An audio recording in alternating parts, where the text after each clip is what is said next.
No ar, Jornal da CUT. Olá Brasil, eu sou o André Acarini, o Jornal da CUT de volta neste ano de 2023. Essa primeira edição fala sobre os fatos ocorridos no último domingo, dia 8 de janeiro de 2023, os atos terroristas bolsonaristas em Brasília.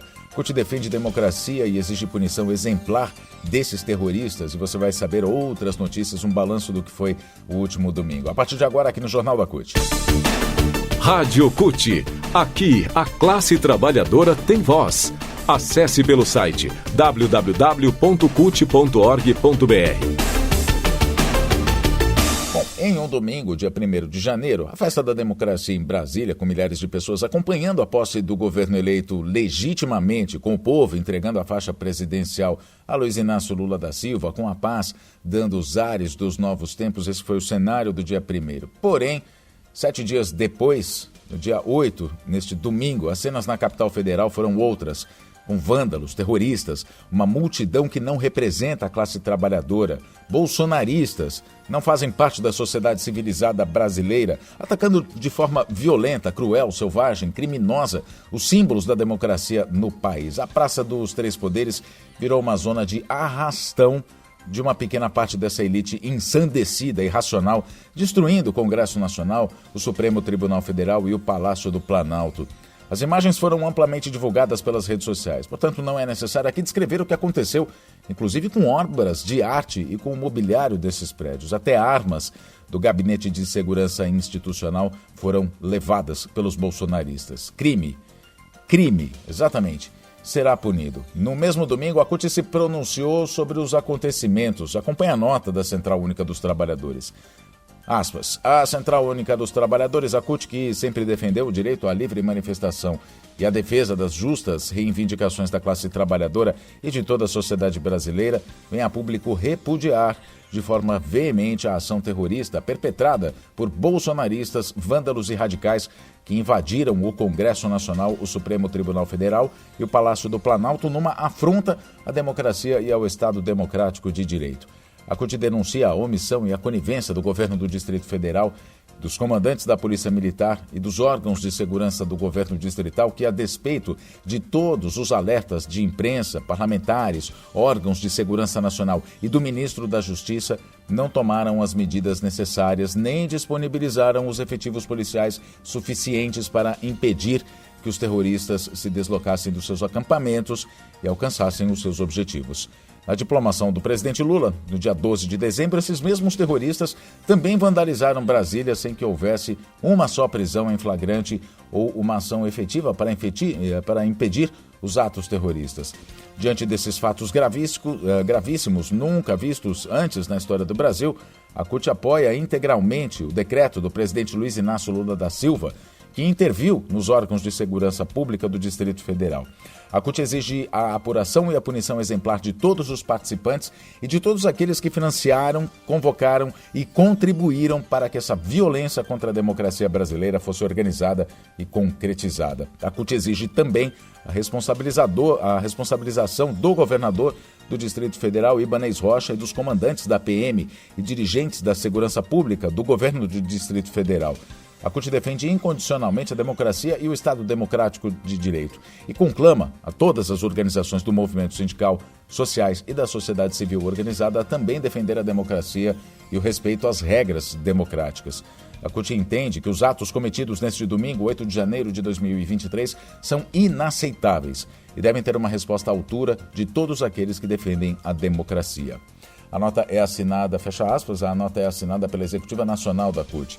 Ainda nesta segunda-feira, dia 9, por decisão do ministro Alexandre de Moraes, do STF, os acampamentos de todo o país de golpistas em frente de quartéis começaram a ser desmontados. Mais de 1.500 bolsonaristas radicais foram presos e conduzidos à Polícia Federal em Brasília.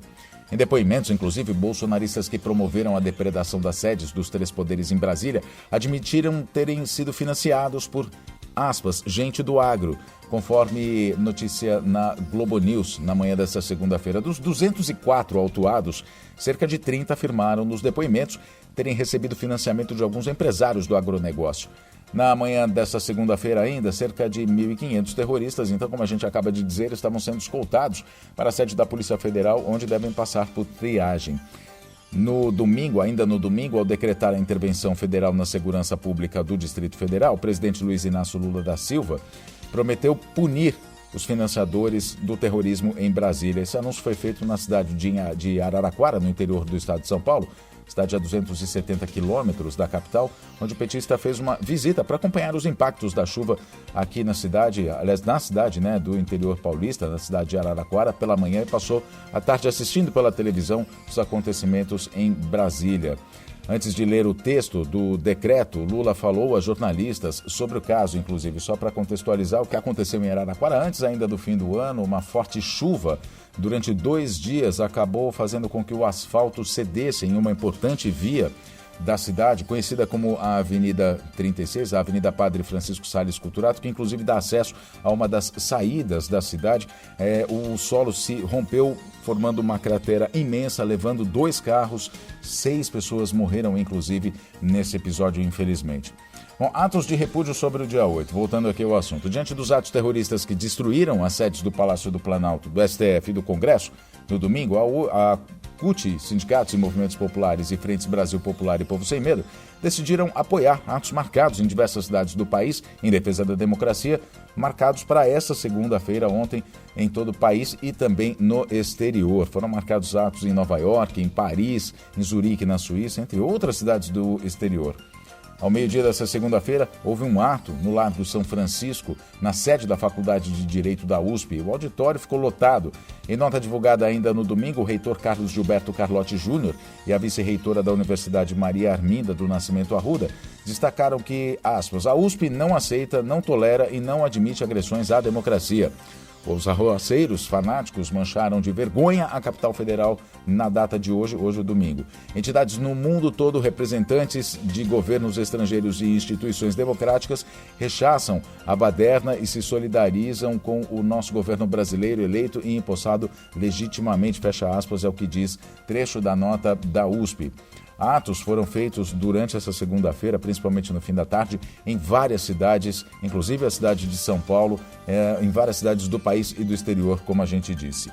Bom, vale um alerta, né? A convocação dos atos terroristas nas refinarias, houve também, né? Além desses atos em Brasília, a convocação para atos terroristas nas refinarias e distribuidoras de combustíveis, o que levou a Federação Única dos Petroleiros, a FUP, e seus sindicatos a permanecerem alertas ao longo de toda a noite do domingo e da manhã dessa segunda-feira. Dirigentes sindicais petroleiros de todo o país estiveram nas unidades do sistema Petrobras, verificando a situação de risco para os trabalhadores e cobrando da categoria atenção e denúncia para qualquer situação de anormalidade. Ao contrário das convocações feitas pelos golpistas nas redes sociais, foi um fracasso a tentativa de atos terroristas com a finalidade de impedir a distribuição de combustíveis e aumentar o caos no país. Em um documento enviado à Gerência Executiva de Inteligência e Segurança Corporativa da Petrobras, a FUP cobrou medidas de segurança para os trabalhadores e a população no entorno das unidades das refinarias, manifestando preocupação com o potencial de risco dos atos em unidades de petróleo e gás. Bom, para ficar por dentro, mais algumas notícias, né? O ministro da Defesa, Flávio Dino, está atuando fortemente para coibir o terrorismo bolsonarista no país. O Ibanez Rocha, governador agora impedido, né, afastado do governo do Distrito Federal, foi afastado por Alexandre de Moraes por ter se omitido em relação às evidentes ameaças de que os atos aconteceriam.